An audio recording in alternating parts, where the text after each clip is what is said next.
Fala pessoal, aqui é o Ninjabu e neste vídeo vamos estar vendo 5 vezes que a polícia de Boruto, exatamente a polícia militar, provou ali ser pior que Anbu. Pessoal, vai ser hoje só verdades, então sem enrolação, bora pro vídeo.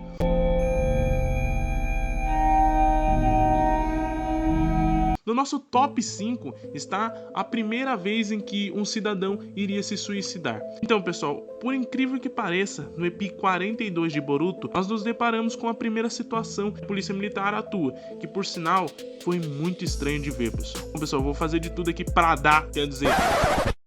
Então ele Vou fazer de tudo aqui para não ficar falando e comentando muito, para não ficar dando spoilers, né? Então eu só vou simplesmente explicar e falar da situação em si, beleza? Bom, primeiro de tudo nesse EP é o capitão responsável pelo caso, é o Kotaro. Inclusive você vai ver eu comentando muito sobre ele, porque ele é o capitão da força policial, beleza? Então o que acontece aqui? Nesse EP, ele vai lá e pede ajuda de genins, né? Que no caso era o time 7 de Konohamaru, que é o time do Boruto, e no caso eles são ninjas, né, logicamente, né, que entrariam ali sorrateiramente em um banco, pessoal, onde estaria esse tal cidadão que pretendia se suicidar. A ideia aqui até então é que os ninjas, time do Boruto ali, entrasse, pegasse, detivesse ali o cidadão para que ele não se suicidasse, como ele tava com explosivos e tudo, para não acontecer nenhuma fatalidade, né? Porém, nessa história toda, pessoal, logo do início mesmo, a gente já percebe que o cidadão que queria se suicidar não sabia de nada, pessoal. No começo de conversa, ele nem sabia o que ele queria. Ou seja, ele nem sabia, pessoal, o que ele tava fazendo. Essa é a verdade. Tanto que depois, né, a gente descobre que ele tinha ali suas questões, né? Enfim, dá uma conferida no EP depois. É o EP 42, beleza? Bom, o que acontece, pessoal, é que o banco em questão que o indivíduo estava não tinha nenhum refém. O que já começa aqui não justificando por que a polícia não invadiu. Afinal, como a gente sabe, a polícia tem fichas de todos os cidadãos através dos registros, né? Ou seja, eles poderiam ter estudado o caso do cidadão e entrar lá com a desculpa, né, de dar alguma coisa para ele e detessem ali o indivíduo. E segundo ponto a ser analisado, o certo não seria nem chamar ninjas, ou muito menos genins, né? Porque afinal, pô, vai chamar o time do Boruto. Poderia ter chamado o time do Shikadai, por exemplo, porque o Shikadai tinha o Jutsu Possessão das Sombras. Seria muito mais eficiente. Enfim, né? Como a gente sabe, o Boruto entrou no banco. O que acontece agora? O cidadão, né, que tava com o detonador e queria se suicidar, percebeu ele. Então você percebe que nessa hora o Boruto poderia ter virado uma vítima. Exatamente. O susto que o cidadão tomou, ele poderia ter detonado a bomba, que até mostra pra gente um sinal de incongruência da polícia. Afinal, não seria mais correto chamar alguém que era especializado em bombas? Porque afinal seria muito mais inteligente. Ou até mesmo chamasse um policial já apropriado para discussões e negócios, né? Ou seja, para poder dialogar ali corretamente com o cidadão e fazer uma troca justa. Pois no final mesmo, pessoal, a gente percebe, depois de ter tudo acontecido, né, o Boruto ter ajudado o cidadão, a gente percebe que ele estava sendo manipulado através de algum indivíduo ali, né, que estava fazendo alguma coisa, né? Então a gente percebe aqui que a polícia, pessoal, fez uma má análise da situação do lado de fora. Ou seja, eles já estavam do lado de fora, poderiam ter pensado um passo antes. Mas não, eles não pensaram em nada. O que até nos mostra, pessoal, um certo sinal mesmo de falta de sensatez da nova polícia militar de Boruto. Onde com certeza, pessoal, Anbu não faria e jamais faria um negócio desses, né? De forma nenhuma, né? Top 4 é a vez e o caso, né, do ladrão chamado Nezumi.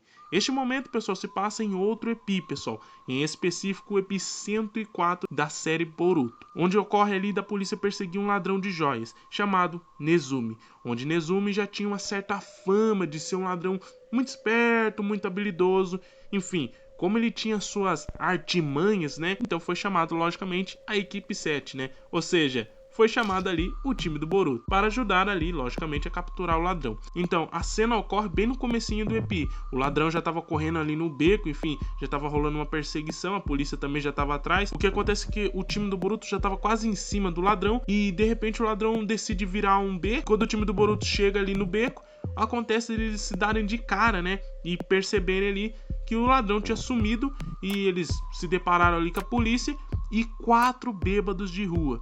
O que já nos fez pensar que havia 4 suspeitos e provavelmente haveria ali o cara que realmente é o ladrão de joias. Mas o que eu chamo sua atenção e o que é incrível também é que a polícia não sabia quem era o ladrão. Isso foi, pessoal, incrível. Porque afinal, pessoal, a gente sabe que, tipo assim, como que alguém, né, como que a polícia, para começo de conversa, vai perseguir uma pessoa que ela nem sabe quem é? E tipo assim, pessoal, é preciso reunir várias provas e informações antes de sair acusando alguém ou até mesmo perseguindo tal pessoa. E isso aqui já é um ponto negativo para a polícia. E outro ponto bem interessante de estar falando é se a gente comparar o caso, né, dessa perseguição com o caso da perseguição do Danzo. Exatamente, em um certo momento ali do Naruto Shippuden, pessoal, a Anbu foi convocada para capturar Danzo, onde havia suspeitas do mesmo, né, por alguns atos criminosos dele. Então, o que acontece é que a Anbu começa a perseguir ele ali, o Danzo começa a fugir, e por incrível que pareça, pessoal, em questões de minutos, a Anbu consegue capturar ele. Agora eu te pergunto, nossa, como que a Anbu fez isso? Afinal, era o Danzo Shimura, né, pessoal? Foi ele praticamente que fundou a Anbu. Então, tipo, tudo que aqueles Anbus sabiam foi o próprio Danzo que ensinou. Inclusive, um dos membros da Anbu ali fala exatamente isso pra ele, que o Danzo ensinou que se fosse um adversário mais forte, né, ou seja, quando há um adversário mais forte, logicamente você tem que compensar essa diferença, né, de forças estando em maior número. Exatamente, pessoal. Ou seja, era o que exatamente a polícia deveria ter feito nesse caso. Em vez dela pegar e reunir somente 4 Genins, porque ela não aumentou o número de policiais e cercou o beco inteiro, o que seria até mais inteligente. Enfim, isso é só para mostrar para vocês que já foi um erro muito grave aqui da polícia. Enfim, naquele beco não se sabia então quem era o Nezumi, enfim, eles não tinham dados, não tinha nada. Foram lá e prenderam os 4 bêbados ali e começaram a interrogar eles. E por incrível que pareça, depois de um tempo tiveram que soltar eles. Por quê? Porque não tinham provas o suficiente. E quais eram essas provas? Era joias, porque afinal o ladrão em si tinha roubado joias. Não foi comprovado ali que ele tinha algum roubo ou alguma joia com ele, então tiveram que libertar ele. Onde a gente inclusive já percebe outro erro, porque afinal não foi feita uma interrogação correta, pois a gente sabia que entre os 4, um era o culpado, e por incrível que pareça, o ladrão sai ileso ali. Ou seja, se fosse um caso muito grave, realmente teria passado por cima da polícia, e esse ladrão teria feito muito mais coisas. Mas enfim, não vou ficar dando muito spoiler aqui, tá, pessoal? Então, pra você ver que logo de início, pessoal, a polícia já tinha o registro desse ladrão. Ou seja, ela já sabia e já tinha ciência de como era bom esse ladrão. Então por que ela já não agilizou isso? Ou seja, levou um baita tempo para pegar o ladrão. E tipo assim, pô, a Anbu levou questões de minutos para capturar o próprio Danzo. Então para você ter uma ideia de quão pior tá sendo aqui a polícia militar em Boruto. Top 3 é o caso do assassino dos dias das chuvas. Pessoal, a coisa aqui tá ficando feia pra polícia. Isso aqui, pessoal, ocorre logicamente em um outro momento, pessoal. E é bem lá na frente já, pra você ter uma ideia, no EP 155 de Boruto, né? O que acontece é o seguinte, pessoal. A polícia, ela vinha tendo alguns casos estranhos, né? De assassinato de dias chuvosos, né? Ou seja, só acontecia em dia de chuva, já era bem estranho aí. Mas enfim, vai ouvindo. Então, né? Não se sabia muito bem o que estava acontecendo ali. Só sabia-se que tinha que proteger um certo dono de uma empresa, que provavelmente seria o próximo alvo a ser atacado, pois foi observado ali que vários membros dessa empresa foram sendo assassinados. Então, provavelmente, o dono também seria. Como o assassino provavelmente era um ninja, e logicamente era mesmo, então certamente a polícia deu um ponto positivo aqui de chamar a ajuda de ninjas. Então, logicamente, chama-se de novo a equipe do Boruto. Junta o Kotaro, que como eu comentei pra vocês, é o capitão, né, da polícia, junto com a equipe do Boruto. E aí, pessoal, o que eles fazem é ir exatamente no dono da empresa, né, na casa, né, do dono da empresa, para poder fazer escolta ali e proteger o dono da empresa desse assassino. O que acontece aqui é que a escolta que eles fazem é de Jonins e da polícia. Até aí tudo bem. Agora, o que não dá para entender é por que eles se reúnem para discutir sobre o assassino. Isso aqui é algo que eu não entendi.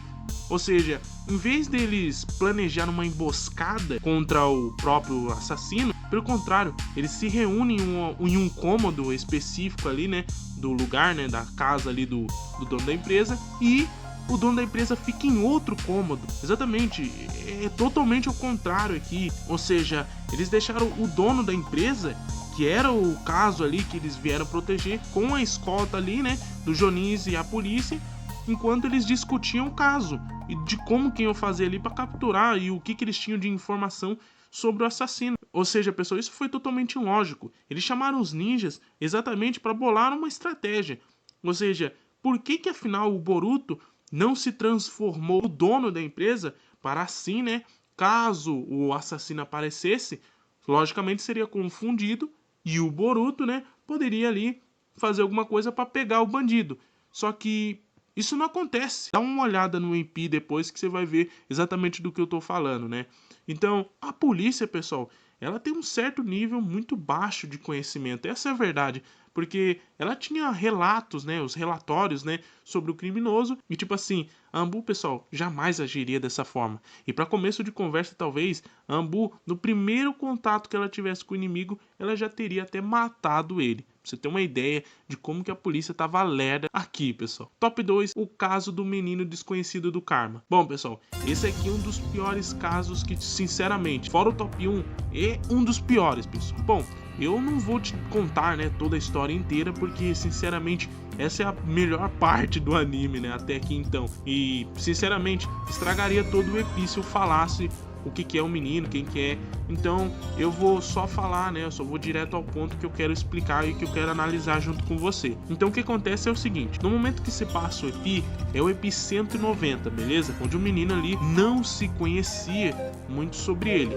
Então até aqui, pessoal, ele poderia ser uma ameaça de acordo com foi relatado, né? De comportamentos passados, né? Até então deveria ser analisado, garoto, estudado e também, né? Deveria se ver, né? O que era karma, enfim, né? Tinha muita coisa para ser pesquisada. Então o garoto, sabiamente, né? Foi mantido sob custódia em um certo período de tempo. O que acontece aqui é em seguida, pessoal. O garoto, então, ele é mantido, né? Em um certo lugar, né? Que na verdade é um laboratório onde todo mundo estava estudando ele. Mas, né, certamente ele foi mantido num quarto, né, uma certa sala lá e tava com as mãos atadas, né? Ele tava preso ali com um certo tipo de algemas, né, tecnológicas. E tipo assim, do nada, em questões de minuto, o garoto, pessoal, consegue sair de lá. Exatamente, com as mãos atadas, ele consegue fugir. É impressionante, pessoal, como que um lugar, pessoal, que estava sob custódia, ou seja, tinha guardas, tinha o Boruto, a sua equipe, ou seja, tinha ninjas, jonins lá, eles deixam o garoto escapar, pessoal. Ou seja, o lugar não tinha nem guardas lá fora. Pra você ter uma ideia de quão incompetente que tava a polícia militar nesse momento. Porque até então o garoto era uma ameaça pros civis. E tipo, agora o garoto tava solto. Então, olha só o que acontece aqui. Bom, vai acontecer no anime ali e o garoto consegue realmente fugir. E aí a Sumire, né, uma das ninjas ali, e Genin, amiga de Boruto, e uma das representantes de classe, começa a perseguir ele. E aqui, pessoal, já mostra outro erro. Porque, sinceramente, como que a polícia deixa um Genin arriscar sua vida? Enfim, né, o que até nos leva ao nosso top 1. Top 1, a polícia ataca a Sumire. Pessoal, eu não sei o que deu na cabeça do Kodashi. Falar a verdade, né? Essa cena, pessoal, foi muito forçada. Vai vendo só o que eu vou falar pra vocês.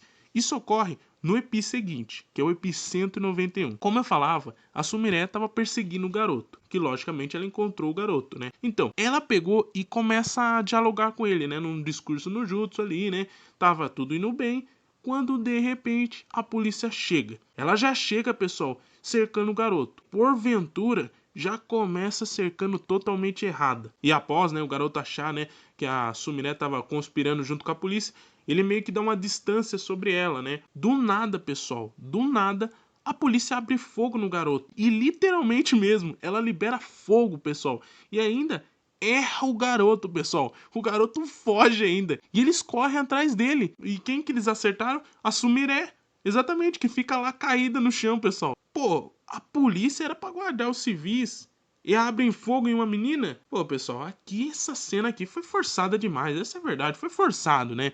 Eu posso até dizer, quem acompanha o anime e tipo assim, tá desde os começos ali, quem acompanha o Naruto, pessoal, tipo, desde o clássico, o Shippuden, e começou a ver o Boruto, vai pensar da mesma forma. Pô, a Ambu, sim, ela já teve os casos ali dela chegar matando o pessoal, e até mesmo uns casos, pessoal, muito tenebrosos. Mas, tipo assim, jamais, pessoal, a Ambu atacaria um civil. De forma nenhuma. Isso aqui, pessoal, seria algo totalmente incoerente com os termos da Ambu. E até mesmo, pessoal, dando um adendo aqui pra você, falando até algo a mais. Pô, pessoal, disparar fogo a longa distância no inimigo. Pô, pessoal, que indivíduo, que cidadão. Ou melhor falando, que ninja que teria ciência. Que um menino, né, do Karma tava ali, pessoal, uma pessoa, né, do lado dele, ou seja, a Sumire tava ali do lado do menino. Pô, pessoal, ele poderia ter feito a menina, né, de refém. Ou seja, eles não tiveram consciência que em algum momento, se o garoto quisesse, ele poderia pegar ela como refém? Que tipo de atitude foi aquela de abrir fogo, pessoal? Essa é a verdade. Pessoal, posso dizer pra vocês, com toda certeza, pessoal, que a polícia militar de Boruto pisou na bola. E pisou feio, pessoal. Que realmente chegaria até mesmo a arriscar a vida de vários inocentes. E até posso dizer que nesses momentos aqui, eles foram sim piores do que Ambu. Fala aí, você curtiu essas informações? Então já chega se inscrevendo no canal e ativando o sininho, pois só assim você recebe mais do meu conteúdo em tempo real. E você que acompanha Boruto, o que você achou de tudo isso? Pode estar comentando aqui na seção dos comentários, que eu estarei lendo todos eles depois, beleza? Fui!